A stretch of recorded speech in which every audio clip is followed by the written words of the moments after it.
Welcome to the Quillette podcast. I'm your host, Jonathan Kay, a senior editor at Quillette. Quillette is where free thought lives. We are an independent grassroots platform for heterodox ideas and fearless commentary. If you'd like to support the podcast, you can do so by going to quillette.com and becoming a paid subscriber. This subscription will also give you access to all our articles and early access to Quillette social events. Welcome to the Quillette podcast. I'm Jonathan Kay. One of the most talked about essays we've featured on the Quillette website this summer was titled, "Think Cancel Culture Doesn't Exist? My Own Lived Experience Says Otherwise." The author, Colin Wright, is notable because he's not just a popular contributor to Quillette, he's our new managing editor. And he's also the only Quillette editor with a PhD in evolutionary biology, as it happens. Colin's path from academic and scientist to editor, writer, and gender gadfly is an interesting one. I spoke to him about it on this week's Quillette podcast, along with asking him a few questions about the way he got into science in the first place, the challenge to science from pseudoscience pushed by both the left and the right, and the reason why he refused to go in for activist claims that biological sex is a myth and that we all exist on some kind of fuzzy man-woman spectrum. I spoke to Colin by Skype earlier this week. Here are excerpts from our conversation. One thing readers learned from reading your piece is that when you were younger and you started writing about science, you saw the main threat to the integrity of science was coming from conservatives. Is that right? Yeah, so I had written a lot in the past, not just on science specifically, but at sort of the meta conversation around science, what is science, and distinguishing from non-science. And at the time when I was coming up, the biggest, attacks on evolution as I saw it, or science in general, coming from the conservative evangelical Christians when they were trying to sort of get evolution either not taught in the class or have creationism or intelligent design taught alongside, or getting things put in textbooks of evolution saying, evolution is just a theory, but there are many other theories. So that was how I initially came into criticizing these anti-science views. I came up in journalism through a newspaper called the National Post, which, especially in its early years, gave a forum, and many would argue gave a needed forum, to conservatives in Canada at a time when there weren't a lot of outlets for conservatives. But I do remember something that made me uneasy was this push for intelligent design, which was kind of like a creationism light. Do you remember that people were worrying that this was a backdoor for creationism? Yeah, I think the textbook they used to use was called Of Pandas and People, and there were specific instances where you would look in the textbook and where they had previously said something like creation science, you can see where they spliced in, just cut and pasted design proponents instead of creation science. And there are these telltale marks throughout the textbook where you could see where they literally just went and cut and pasted intelligent design lingo and over the previous creation science lingo that they had previously been slinging. So yeah, it was just a natural sort of scientific sounding face on what was basically creationism. Now, you're a scientist, but a particular kind of scientist. Your specialty is evolutionary biology.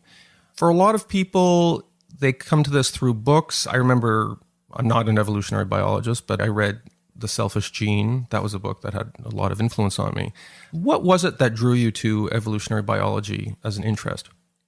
It's hard to say. I just remembered arguing with a lot of people. I've always been very pro-science, and there were a lot of people making claims that just sort of sounded wrong to me about how, evolution is just one theory, but there's all these others. And I thought evolution was pretty solid, so I went and investigated a little bit more. I started reading books on the subject, mainly just to sort of have an answer to people who were coming at me with these either anti-evolution or anti-science points of view. And then I read more and more about evolution and sort of realized, oh, this is even more robust than I had previously even imagined it was. And I found myself in my free time just reading textbooks on evolutionary biology. And then I decided one day, this is a pretty fascinating subject. Maybe this is something I can do as a job, as a professional scientist.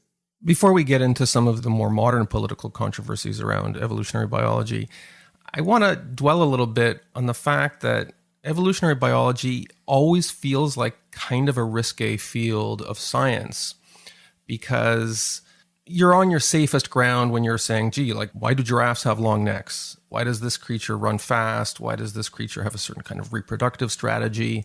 But of course, as you know, tenets of evolutionary biology have been used by some of the most malignant actors in human history to justify all kinds of toxic tribalism. Of course, it was used by the Nazis in keeping with their distortions of the germ theory of medicine to slander entire races of people. Is there always in the back of your mind as an evolutionary biologist the knowledge that in the past people have used these theories, or at least distortions of these theories, for all kinds of horrible ideological ends? Yeah, I mean, to me, it's not any different than any other scientific field. You can take some of these ideas, you can take real evolutionary ideas and you can use them towards bad ends, or you can distort evolutionary ideas to use them as propaganda for bad ends. But it can go from either side of the political spectrum too. So evolution is one of those fields where it gets pretty much equal hatred from the far right and the far left. On the far right, you have people who think we were created by God and we have these internal souls. And so they push back on evolutionary psychology and the origin of humans in general. And then you have the far left people who are sort of against it because it talks about how there's innate differences between people and there are variations in personalities and sex differences between males and females. Not everything's environmental. So you really just get equal hate from both sides. So in the past, I had always had to cover my right flank from those attacks. And now I found myself almost entirely covering my left flank from these similar attacks. When you did your PhD thesis, what was your specific area of study? I studied animal personalities. So inter-individual differences in behavior between individuals. And I looked at this at both an individual level and a group level. So just as no two individuals behave the same way over time and in different contexts, so too as no two groups behave the same way over time and context. So I would look at the collective personalities of entire colonies, in either social spiders or paper wasps or ants. And then I would look at how these differences in these colony level personality traits are linked to their survival, reproduction, how well they're performing certain tasks relevant to their survival, basically. So the specific focus you had in your own research, it sounds like that itself isn't relevant to some of the controversies we're about to discuss. Is that correct? Probably not too relevant. I know there's controversies around group selection, individual selection that's my work maybe touched on sort of peripherally, but I didn't do any sort of the evolutionary psychology, at least not in humans. Evolutionary psychology is not controversial when you're talking about monkeys and spiders and whatever, but if you use those same things and you apply them to humans, then all of a sudden you can find yourself in hot water. So I never really entered the human realm, which is probably good for me, at least while I was in academia, because I got to avoid all the controversies you get with that. But I guess I did do evolutionary psychology just in non-human animals. You've already told us that you had to look out for critiques from the right and also from the left. Do you remember the point where you saw a marked shift where it wasn't so much creationists who were critiquing what you saw as mainstream evolutionary science, but that it was increasingly coming from the other side of the spectrum? Yeah, so in the early, I guess, mid-2000s, late 2000s, that's when sort of the creationist intelligent design people were going at evolution.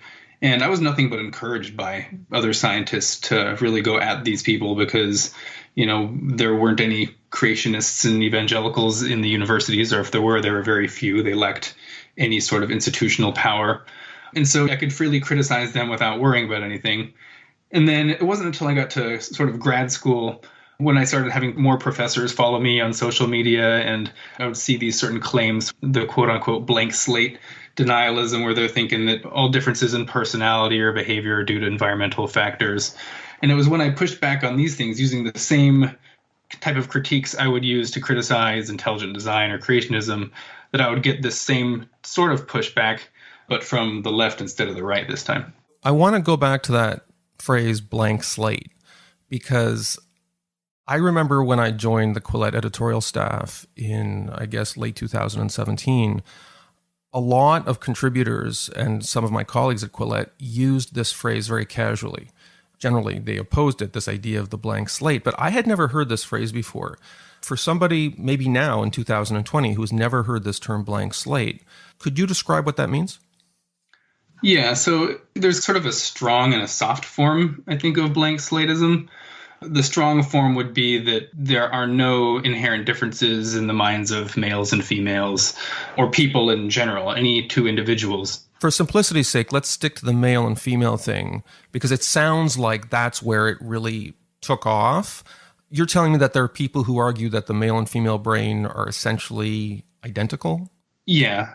So they'll sometimes admit that male and female brains appear different under scans because that's sort of what we see. But they would argue that all these differences in personality and even in structural wiring or anything, these are all due to socialization at some point, purely environmental factors.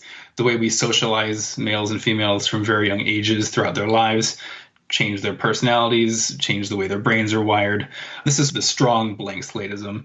Then there's sort of a softer version that will say that there's some differences between males and females that could be innate, which is a view that I hold.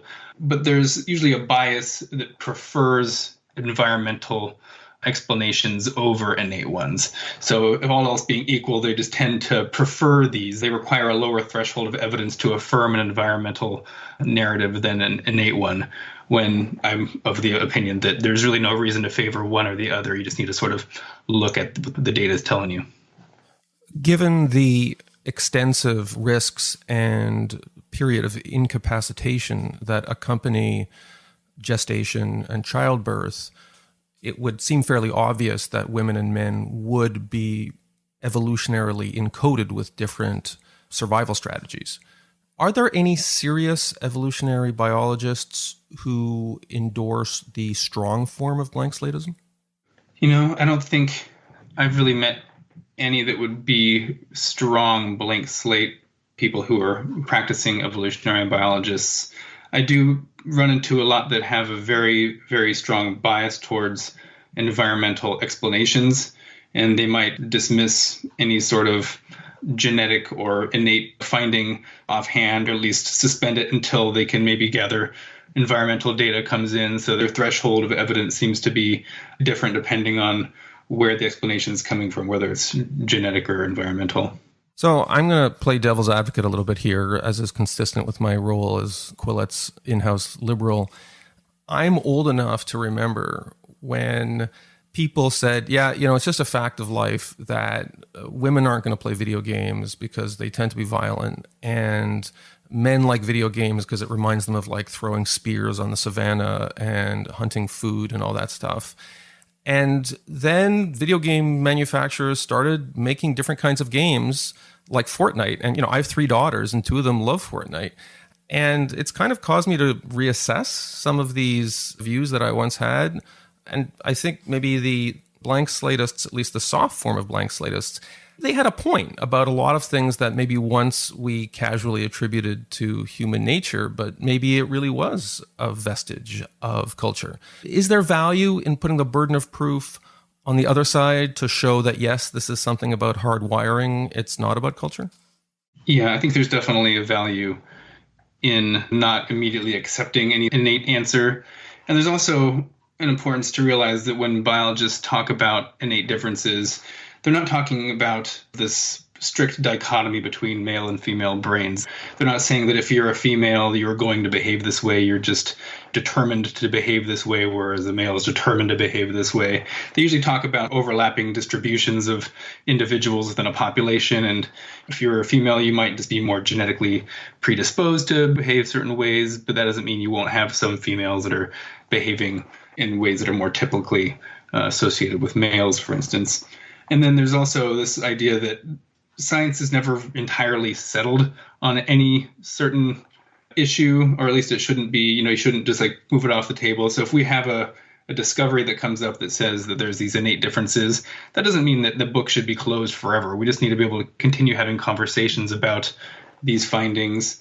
If new evidence comes along that shows that actually these old ideas we had about these being innate actually might have these environmental factors, we all need to be open to seeing these new arguments and new evidence to come in and revise our old beliefs. So I do think the bias towards environmental factors to some degree could be coming from a good place.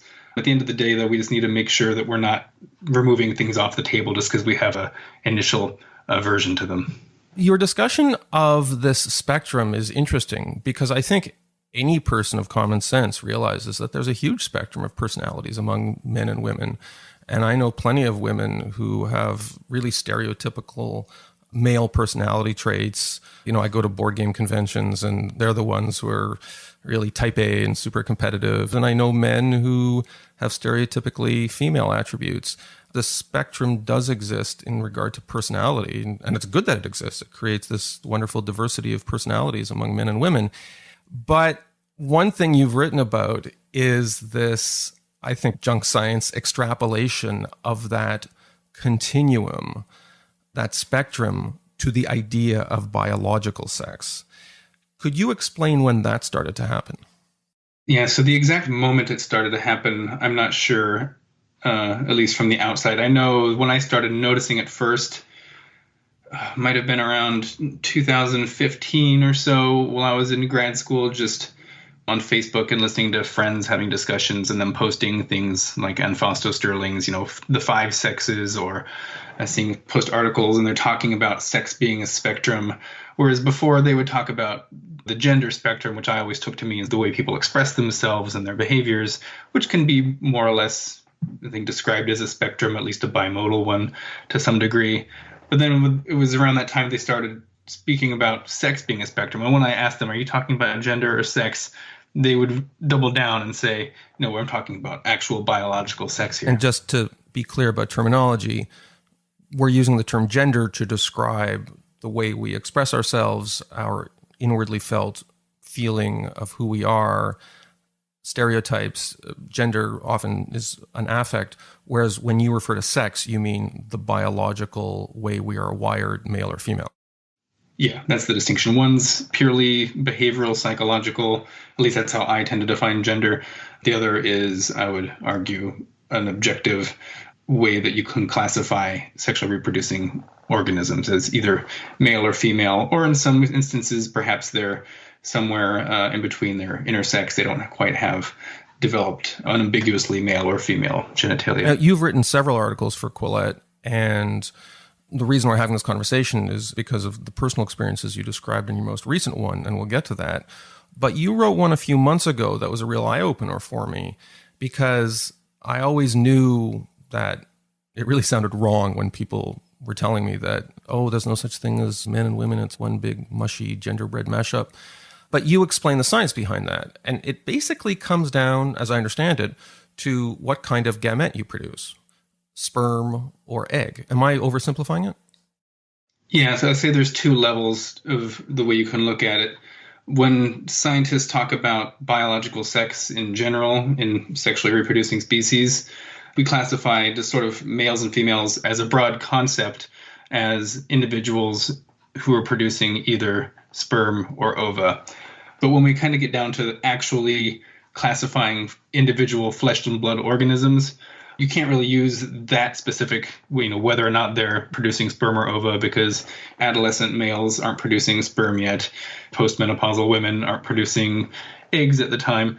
And so you need to sort of have a different way that you classify these organisms. And the way you do that is basically by looking at how their reproductive systems are organized. Are they organized around the production of sperm, which they would have testes, or are they organized around the production of, either past production, present or future production of creating ova? So that's sort of how we sex individuals, real flesh and blood individuals, whereas whether or not you produce sperm or ova, that's sort of the step back. What is biological sex as a theoretical concept? So would it be accurate to say that among humans, a male is someone whose biological systems are organized around the eventual production of sperm as a reproductive strategy, whereas for a female, her physical and psychological systems are organized in general in their architecture around the evolutionary strategy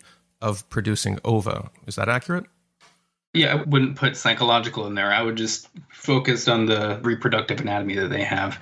If they have, their gonads and maybe some of the secondary sex organs, seminal vesicles and those types of things. This is what I found interesting about your article, because people who say that there is a continuum of sex and there aren't just 2 sexes, they will focus on what you as a scientist call secondary sex characteristics, but which most of us probably don't think of as, quote, secondary sex characteristics.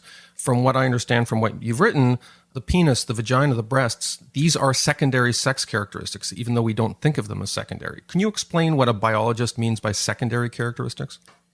So a secondary sex characteristic is basically those organs or those traits that will present themselves as you are going through puberty.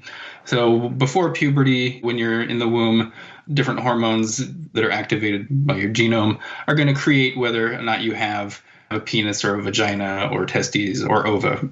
So those are determined before puberty by a different suite of hormones. And then when individuals go through puberty, their gonads activate. They're producing, either if you're male, your testosterone shoots up. Females, they're going to have more estrogen. And those are going to then lead to the development of what are called secondary sex characteristics. So if you're a male, you're going to maybe get facial hair. You're going to have more broad shoulders. You're going to become hairier generally. You're going to get stronger. Females are going to grow breasts. If you're a female, you're going to get different distribution of fat over your body. You're not going to have the rigid jaw that males would have. So these are all the secondary sexual characteristics that don't define your sex, but are highly linked to the sex that you are. For lay people, this leads to the confusion, which in turn leads to the casual idea of there being this spectrum of biological sex, where they'll say, well, some women have broad shoulders, or you also have people who have clinical intersex conditions. How does that complicate this discussion? So intersex conditions, they complicate it, but they really shouldn't. They're often used to complicate the situation by a lot of activists that use the existence of these edge case people. I'm of the opinion that some individuals, they may not be able to be, unambiguously classifiable as either male or female. If anything needs to be decided by a committee of doctors, then maybe there's some judgment going in there that's not going to be completely objective. And just to be clear, an intersex person, as I understand it, their genitals physically are in some intermediate state. Is that correct? It would depend on the specific intersex condition. There are some intersex conditions that are sex-specific, where they are either male or female, but then there are some that it's considered genuinely they're sort of ambiguous traits. Like they might have ovotestes, where they have their gonads are sort of a mixture of both, and they also have ambiguous genitalia. There are people who produce both eggs and sperm? There's never been an individual that's ever been recorded that produces both.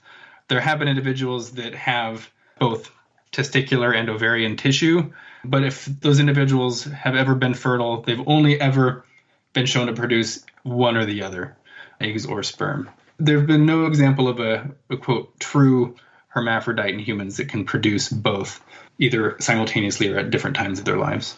But that's interesting because it does reinforce the idea that this is a binary. As much as it's a spectrum in the way we present ourselves, it's a binary in the sexually dimorphic way we exist as mammals. Is that ultimately what the conclusion is? Yeah, so there's an important distinction is when people like me say sex is a binary, we don't mean that every single individual that's alive can be unambiguously classified as male or female, 100%. What we're saying essentially is that there are only two sexes, and if you have a discernible sex, it's either going to be male or female. Intersex is not its own sex. There's no third gamete between sperm and ova that an intersex person reproduces. So biologically speaking, an individual is either going to be male or female or intersex, but again, intersex isn't considered a third sex. It's just maybe a neither or an undefined position between the two. It's time for a short message from Blinkist.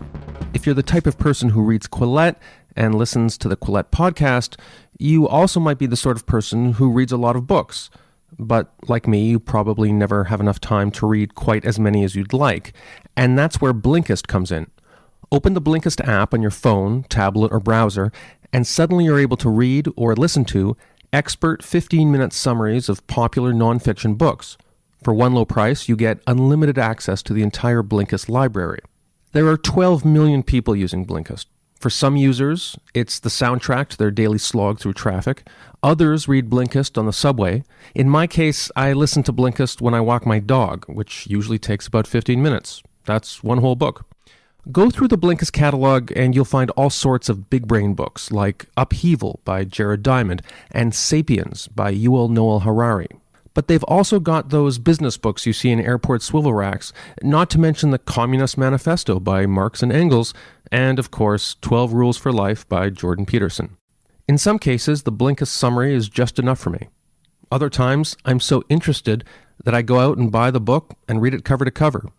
Either way, thanks to Blinkist, I know which books deserve my time most. Right now, for a limited time, Blinkist has a special offer just for our audience. Go to Blinkist.com/Quillette. Try it free for 7 days and save 25% off your new subscription. That's Blinkist, spelled Blinkist, Blinkist.com/Quillette to start your free 7-day trial at 25% off. And now, back to our podcast. Let's get to the meta issue, which is the subject of your most recent article, which is the experience you had when you started to talk about some of this stuff, which it sounds like it was around 2015 and thereafter. When you did start talking about this stuff publicly or perhaps on social media, did you imagine that you would receive support from others in your academic community, much as you had received support when you pushed back against pseudoscience in the area of, for instance, creationism? So I imagined that people would at least realize what I was attempting to do, and that was engage in a good faith conversation about ideas. So I knew that people were a little more sensitive to this on the left and within the academy, and that I would probably receive some pushback. What I didn't expect, though, and something I didn't receive when I was criticizing creationism and intelligent design, I didn't expect to be called a bad person, be called a bigot and a transphobe when people tell me I'm killing people literally by saying the things I'm saying.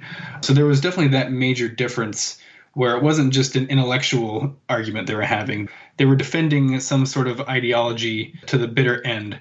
Whereas when I would argue with creationists, intelligent design people, they would call me wrong and maybe they'd call me stupid sometimes, but they never called me a horrible person and never went beyond that to try to say that I shouldn't be getting jobs or something like that. So you were warned at one point, or maybe more than one point. Didn't your supervisor say to you, like, hey, you got to stop talking about this stuff?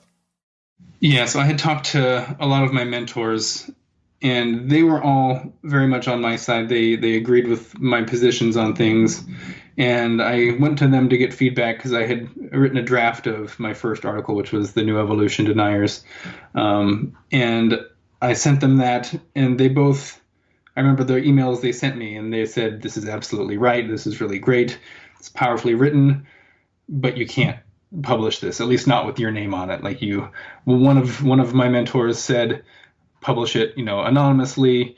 The other one said, don't even publish it at all, because even if it's anonymous, someone's going to find out it was you somehow based on, finding different things in the essay that can trace it to you somehow. And so they didn't even want me to put it out even anonymously. But what stood out to me in their emails was the first half where they said how everything I said was completely correct and everything. And then it was only because of the backlash they said I shouldn't do it. But I had sort of been brought up in the tradition of, or at least idolized people like Richard Dawkins or Sam Harris and Christopher Hitchens of the world who sort of would scoff at that. But of course, those people were lionized in the context of pushing back against conservative pieties, whereas with you, it was the opposite. And again, to play devil's advocate here, some of this pseudoscience does come from good intentions, where gender dysphoria is real. There are people who experience it as a psychological condition.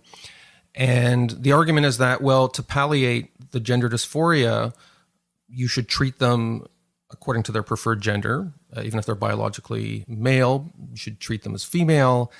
And I think there are a lot of people, including me, who did very much go along with that because they thought it was humane, and only stopped going along with it when it started leading to policy outcomes that hurt children and women, and biological males started to be placed, for instance, in female prisons. And I don't need to remind listeners about all the controversies this has engendered.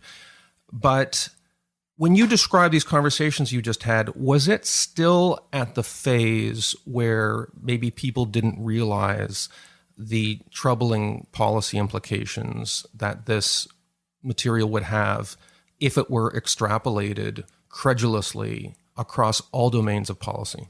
I think some people were aware and were hoping that it would go through all areas of policy, but I think there's even a bigger group of people who just kind of go along with what people are saying because they want to be good people, or they see that as a position of high empathy. And it's sort of the next step that they think of the civil rights, the LGBT movement. They want to be seen as inclusive.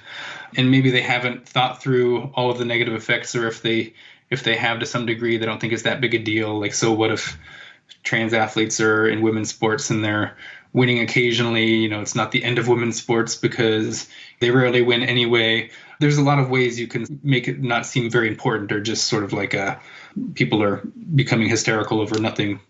I think if you really pay attention to it, you can see why there's a lot of individuals that might be a little afraid about what's going on. And if we're just going to be removing biological sex as a way that we classify people in law and replace it with some innate inner sense of identity. I guess I'm curious, you talk about how you were inspired by Dawkins, you were inspired by Hitchens, but there are a lot of people who are inspired by those figures. I'm wondering why, if you've done any soul searching, why did you make noise about this? I ask because, like you, I've been studying this area for a while now, and I noticed that a lot of people who speak out, there are certain kinds of people who do it. Sometimes it's immigrants who come from dictatorial countries and they recognize these dictatorial patterns of thought and they have a special sensitivity to it. Or there are people from within those communities themselves, like, for instance, transgender people will speak out against trans radicalism because they feel they have special license to do so. And in fact, they do, though that doesn't stop them from getting mobbed sometimes by activists. But you're, if I may say, you're just like this random white, straight, from what I can tell, WASP from the Midwest. You don't have any intersectional markers that give you extra moral capital when you enter this fray. So why you and not the guy in the next office? That's a good question. I'm not exactly sure why I felt the need to just speak up, other than I just sort of have always felt this urge to just combat bad ideas whenever I see them. That was the case when I was arguing against creationism, intelligent design. I would just, I had a blog and I would just blast these ideas as much as I could. I would try to debunk things like ancient Chinese medicine just because I saw them being used for what I saw as bad ends. And, to me, this is almost a sort of educational outreach on my side. You don't just push forward these bad ideas in society without them having bad consequences, because at some point they're going to butt up against reality. And in the case of the sex denialism that I'm seeing, to me, it's much more dangerous than having creationism taught in a classroom or intelligent design. This is affecting real people in so many different areas of society. And then for me to feel that I should be afraid to say what seems so obvious, it just drove me nuts. I had self-censored for a long time while I was in grad school because I thought I'd have to do that to get a job. And then as I sort of looked into the future more, it's like, well, I'm applying for assistant professor jobs, and that could take several years. And so I'll self-censor for 3 or 4 more years until I get that. And then when I get a professor job, well, then I have to go for tenure in 6 years. So then there's another 6 years. So I was looking at over a decade of having to self-censor when it was already driving me insane, having to just remain quiet on things where I see these, what I essentially see as civil rights issues that are not being addressed. And I just didn't want to be part of the problem of being quiet about it. So I know others feel the same way, but they don't speak up. But I just haven't been able to keep my mouth shut ever. So I have a bad case of the same condition. Is everyone, to some extent, a hypocrite when it comes to science? And I ask because I worked for many years in conservative media, and there were a lot of very rigorous minds around me. But when it came to, for instance, global warming, suddenly they'd start talking about sunspots and Al Gore and ClimateGate and all this stuff, and they would look for excuses to deny the science behind climate change. And then I worked at a progressive magazine where I agreed with everybody around me about climate science, but then they'd tell me there were 72 genders, and they would talk about indigenous medicines that could do things that Western medicines couldn't. It just seemed everybody I've met who has any kind of strong political ideology has a blind spot when it comes to one area of science. Do you think that's true? I think it's definitely true that we all have our blind spots. I wouldn't necessarily go and call it hypocrisy, what you initially said, because that maybe involves some degree of self-awareness. So we all definitely have biases in the science. If you're coming from a certain upbringing, you're going to see the world in certain ways. We're not all experts in every single field, so we might have wrong ideas on other fields. The thing that protects against those biases becoming endemic and just rampant throughout science is when we try to shut down discussion on these ideas. The main thing that I think we should be doing, which is, what the Heterodox Academy is trying to do, is bring in viewpoint diversity. You want to have other individuals who are coming from different points of view so they can cover for the blind spots in these other groups. If you have an academy that's 99% super left-wing, they're all going to share the same blind spot to the degree where they're not even going to be able to know that there's a blind spot there. And there's no one who's even in their departments that can even point to a blind spot because they don't exist there. As long as we have these multiple viewpoints and we don't take these discussions off the table, biases actually aren't a problem. They can actually be a source of insight to a very large degree. Let me ask you about the effect of communications technology on your experience, because anyone who read your most recent article will know there was this moment when it wasn't just people around you who were warning you about the effect of you calling out gender nonsense. There was a troll who appeared on a message board, and this was a very critical message board for you. It was one of these boards where everybody in your field, this is the hub where they would look for and access academic jobs in your field. Anybody who had any kind of influence on your career had access to this board. And there was some troll, and I think you have a pretty good idea who it was, but I guess maybe not proof, who was saying Colin Wright is a bigot, don't hire him. I forget the exact words. 20 or 30 years ago, this wouldn't have been possible, because 20 or 30 years ago, to get a job, maybe you'd hobnob at conferences or you'd send out your CV like in paper form. There wasn't one electronic forum where someone could go to contaminate your reputation with a single click of the mouse. Do you think that this communications technology, which has made it very easy to apply for jobs and network, maybe much easier than it used to be, has also made it just that much easier for ideologically motivated trolls to try and sully the reputation of someone like you? Yeah, and it's not even easier for trolls trying to ruin your reputation through various online means. But if you think about the way faculty was hired pre-social media, you would send in your CV, they looked at it, they liked your papers, you published a lot, you'd go and get interviewed. They couldn't check to see if there's a picture of you wearing a MAGA hat in any of your, photos with your family. They don't know about your politics necessarily. They just have your CV on you. And then you go and you take your interviews, and there's sort of interview questions that are either illegal or just socially taboo. You're not going to ask someone how they voted because that's considered not relevant to a microbiologist. It doesn't matter what you believe. And so this lack of total information about people meant that people were getting hired who might be politically at odds with the majority of their department or something like that, where you'd have more diversity because of the little information that you knew. Fast forward to now, we have the situation where people are scouring your social media. You're looking at your Twitter, they're looking at your Facebook if it's public. Any public information that you have about yourself, if they can see you wearing a MAGA hat, if you happen to be conservative and of that mentality. And they might not think that they're going to discriminate against you based on those traits, but they almost certainly are going to be. If they're more progressive, they're not going to want to have someone in their department who has views that are, they think, extremely at odds with theirs. And so you have sort of this process, I think, that's sort of ratcheting up the proportion of like-minded individuals in the academy. And then you also have, as what you said, is these multiple avenues now through social media to ruin reputations, to make it so those people who are on search committees are more likely to stumble across information about you, whether it's real or whether it's just some troll putting it out there on some message board. And then there's the more generic transformation of universities, where I think a lot of academics, even those without any ideological axe to grind, they just complain that there is much stricter oversight by MBA types, HR officials, communications officials, you describe an episode where there was somebody at a small college that was impressed with your credentials and said, look, in a perfect world, I would hire you, but I know that based on your social media feed or on some of the op-eds you've written, I forget which, the HR department isn't going to allow us to go through with this.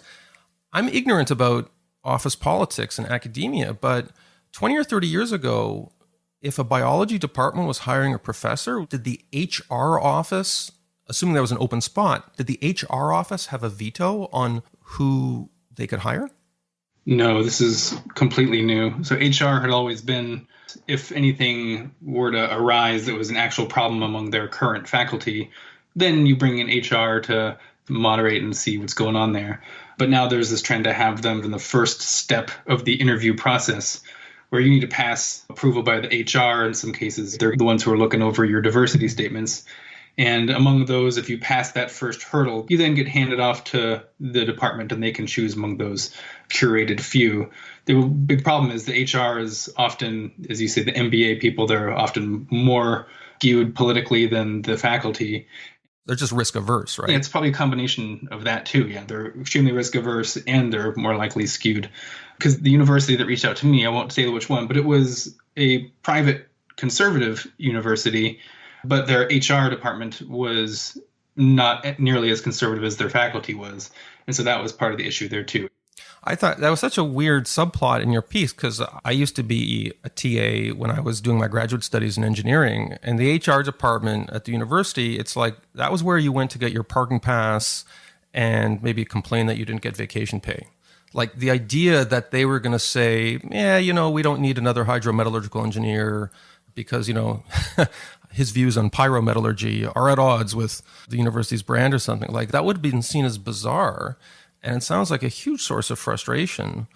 And yet at the same time, the people who are truly toxic in a university system, and you identify at least one in your piece, sounds like they don't even do any academic work. All they do is troll the campus for heretics to try and get fired.